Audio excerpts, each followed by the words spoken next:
Welcome to MetaNews episode 3.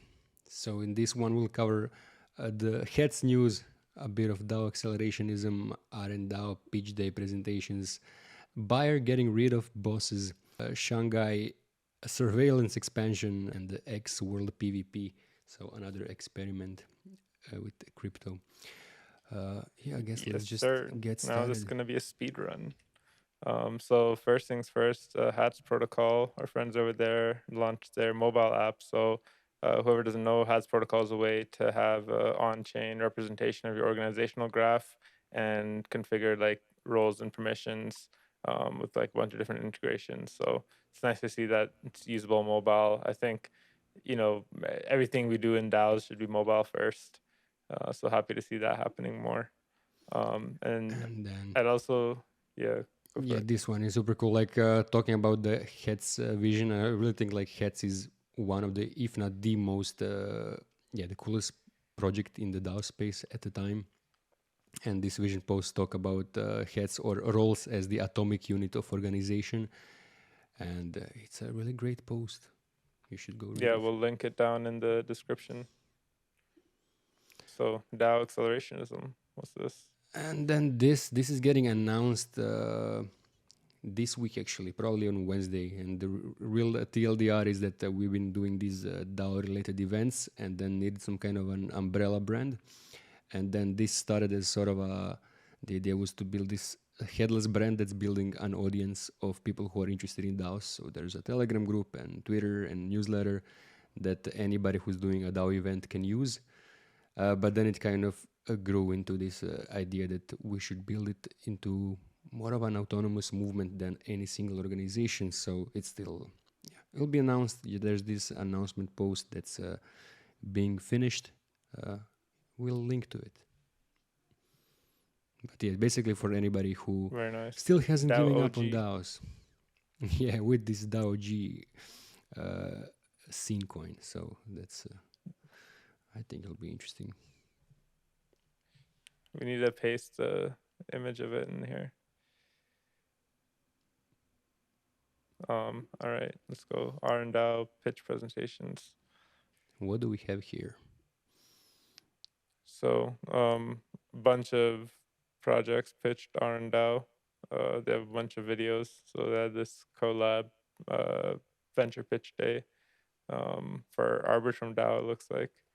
So yeah, it's pretty crazy. Like there's a lot of like huge projects and all these L2s because of the funding going there. So in fact, I think there's like more accelerated growth on these projects than there is like consumer demand or people's like time span to be able to pay attention enough to it. So yeah.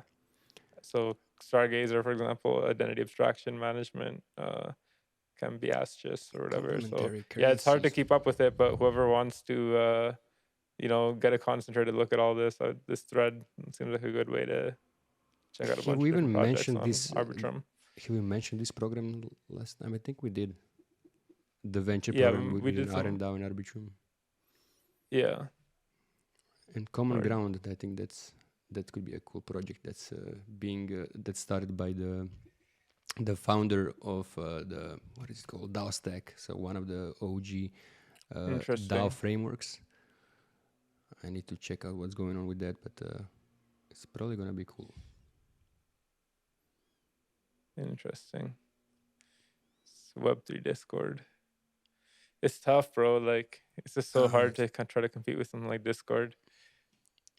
But it'll be cool if they can make it happen. That's not what I thought it started. Maybe they pivoted a bit, but I thought it was like still more like a DAO framework sort of thing. But now it sounds just Web3 Discord. It's gonna be tough for sure.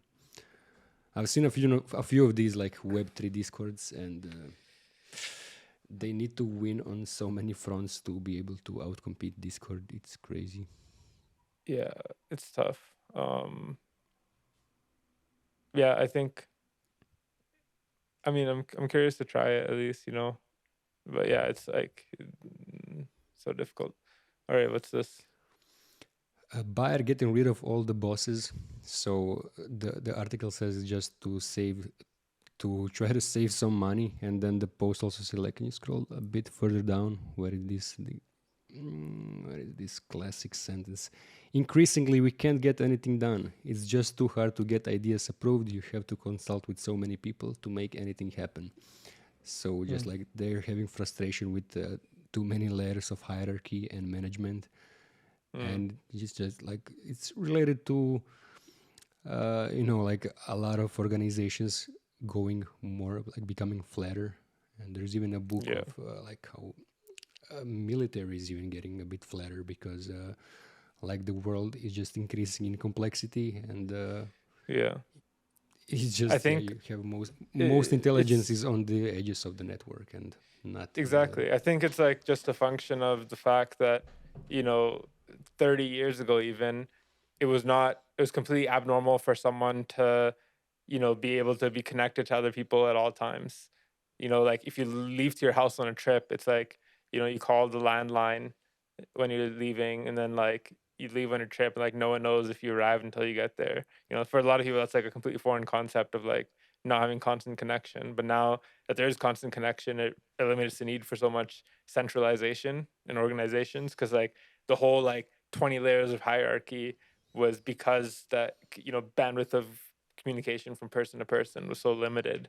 And so when you like completely open up the bandwidth of people to just like directly communicate with other people as needed, that unlocks or I think that's what fully drives like the need to like flatten all these organizations now.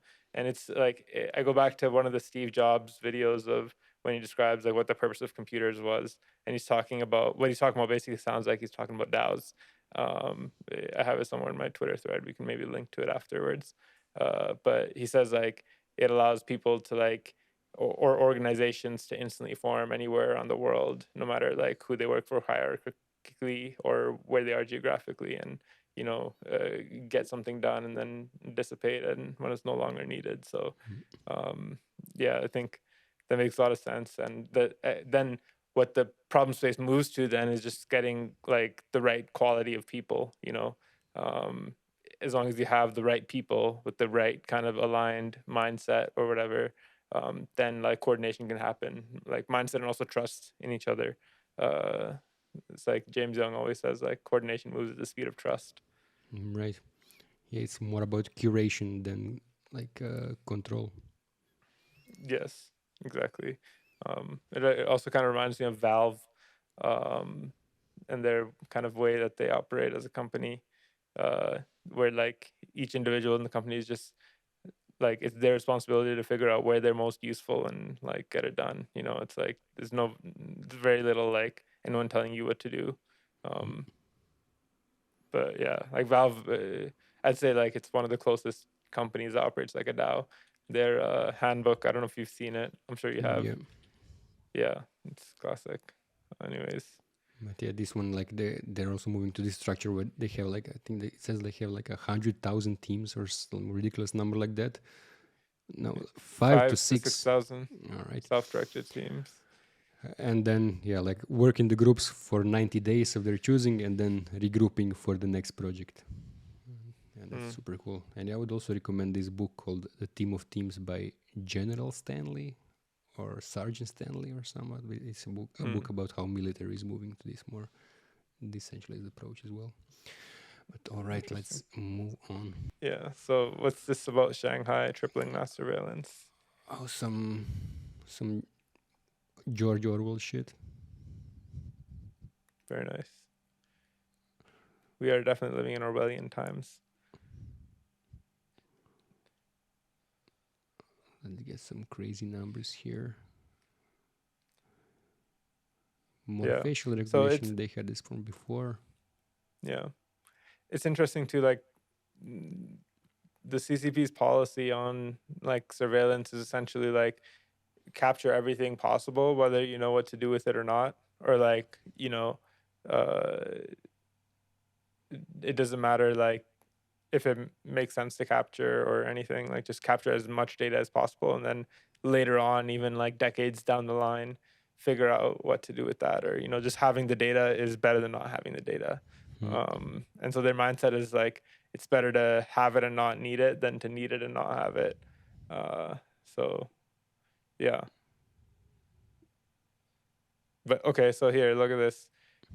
This is the darkest part. So the Uyghurs is that Muslim ethnic minority in China that's also, for the last 10 plus years being ethnically cleansed. You know, basically concentration camps, forced sterilization, like gang rape as punishment, like Re-education.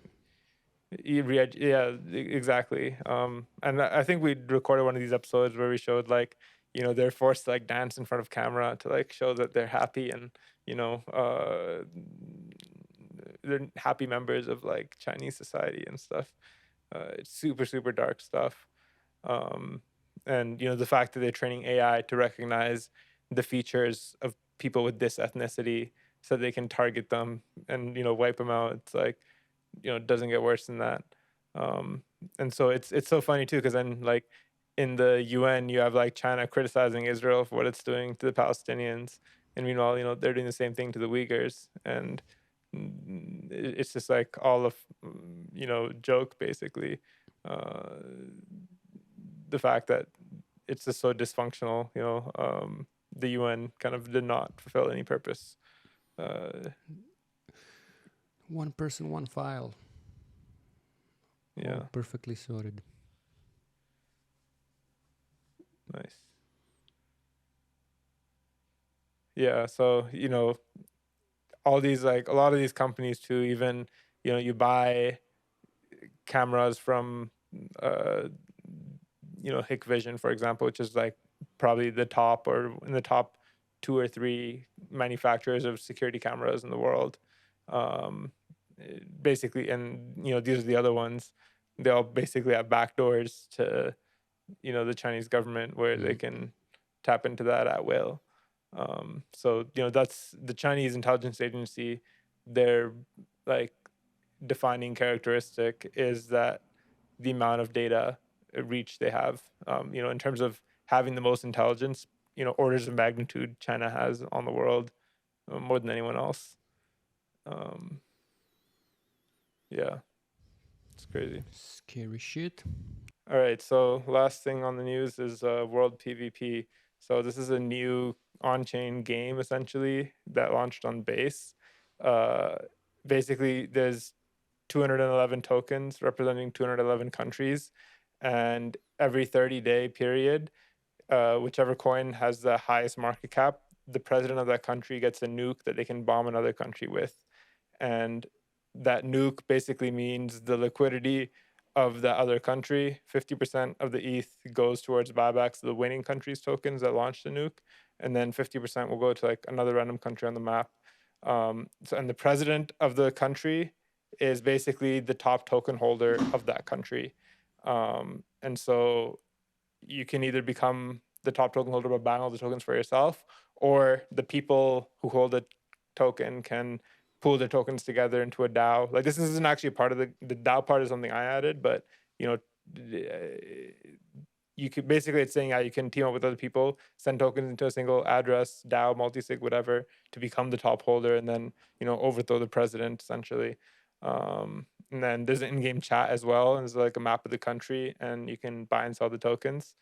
And the other prize for the winning country is all the trades, buying and selling that happens for all the country's tokens.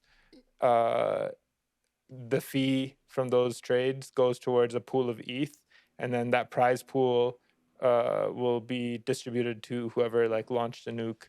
The reason for that is because when the nuke is about to launch, there's probably going to be a lot of bots that automatically dump the liquidity of the token that's about to get nuked, and so there might not be a lot of liquidity left. So it's to make sure there's enough prize money still for the winning country, and so then this will repeat every 30 days.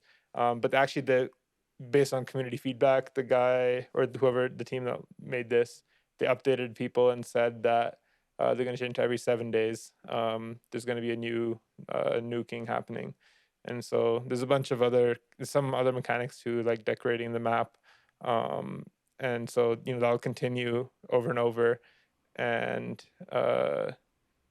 until like every country is eliminated. and there's like only one country standing. So it's basically like a global game of Risk. I don't know if anyone ever played Risk.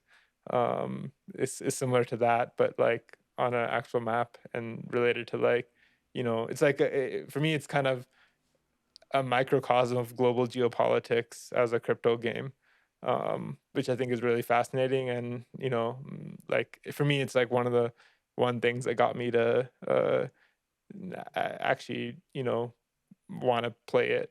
Um, and it seems really fun. There's a lot of like crazy stuff that can happen, especially like it's already there's all these like personalities popping up. Like the president of Germany right now is Gay Hitler, um, and like Gay Hitler has a alliance with like Palestine and France and Chad. And so Palestine is for me like I put all my that's the one I bought the most. I think it's like the one that deserves to win the most. And the thing with like U.S. and China, like they're 1 and 2 right now. They've kind of traded number 1 and 2 spots, but whoever wins is going to nuke the other. On the first round, like that's definitely what's going to happen. This is the most game theory thing to do, and so it'll be interesting how all the alliances form between different countries, but also how people within a country choose to coordinate with each other and how coordinated they are in, or if there's like infighting and civil wars and stuff. So yeah, I'm curious to see where it goes. But this tweet kind of actually it didn't blow up as much as I thought. I think it's still pretty low key, but there's enough people interested in it that I think it just makes for like a really good story too. Like I'm actually invested in seeing the outcome of this and caring about it. And so this is already on? Yeah, it's already started. Let me pull up the thing.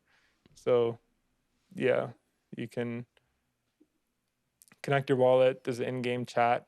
So there's a global chat and there's a chat for each country as well. And then there's a leaderboard.